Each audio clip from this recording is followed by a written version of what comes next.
बीवी शोहर के ऊपर बैठकर हम मिसरी कर सकती है या नहीं कर सकती है, और क्या शोहर बीवी के पिछले मकाम से अगले मकाम की तरफ अज़दवाजी ताल्लुक़ कायम कर सकते हैं कि नहीं कर सकते हैं।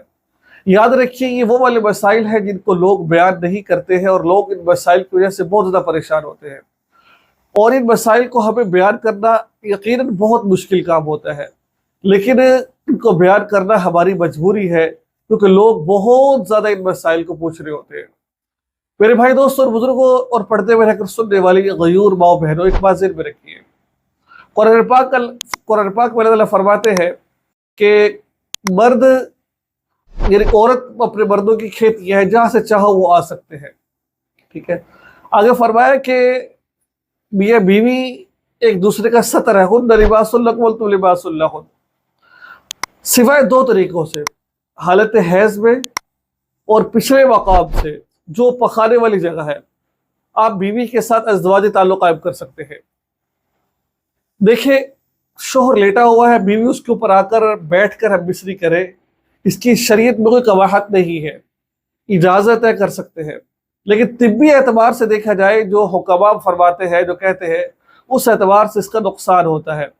उस एतबार से देखा जाए तो ये एक नुकसानदेह चीज़ है, इसके ज़रिए से मर्द के जो तनासुल को नुकसान पहुँचता है।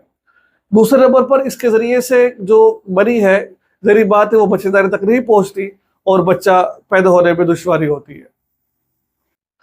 दूसरे नंबर पर बीवी के पिछले मकाम से अगले मकाम पर, जिसको आसान अल्फाज में यूँ कहा जाता है, बीवी को यानी कि उल्टा कर कर उसको बिठा कर, जैसे सजदे में होते, इस तरीके से पीछे से आगे करना। देखो, पखाने वाली जगह करना ये नाजायज़ और हराम है। पिछले मकाम से अगले मकाम की तरफ करना, जिस यानी कि जो छोटे पेशाब वाली जगह होती है, जहाँ जो बच्चा जहाँ से पैदा होता है, उस जगह पर करना ये इस्लाम में जायज़ है। इस बात से मैंने नहीं किया है, लेकिन याद रखिए, कुछ हजरात ऐसे होते हैं जो हमसे राब्ता कर रहे होते हैं, वो इस बीवी को कर तो लेते हैं, लेकिन फिर बीवी के पीछे से हम मिसरी करना शुरू कर देते हैं। ये नाजायज़ है, ऐसा ना करें। जो अपने आप पर काबू पा सकता है, जो मकाम है, उसी मकाम पर हम मिसरी करेगा तो उसके लिए इजाज़त है, वो कर सकते हैं। तो ये था आज का मसला जो मैंने आपके सामने बयान किया। मुझे उम्मीद है कि मसला आप सबको बहुत अच्छे तरीके से समझ आ गया होगा। दुआ में याद रखिएगा। अस्सलामु अलैकुम व रहमतुल्लाहि व बरकातहू।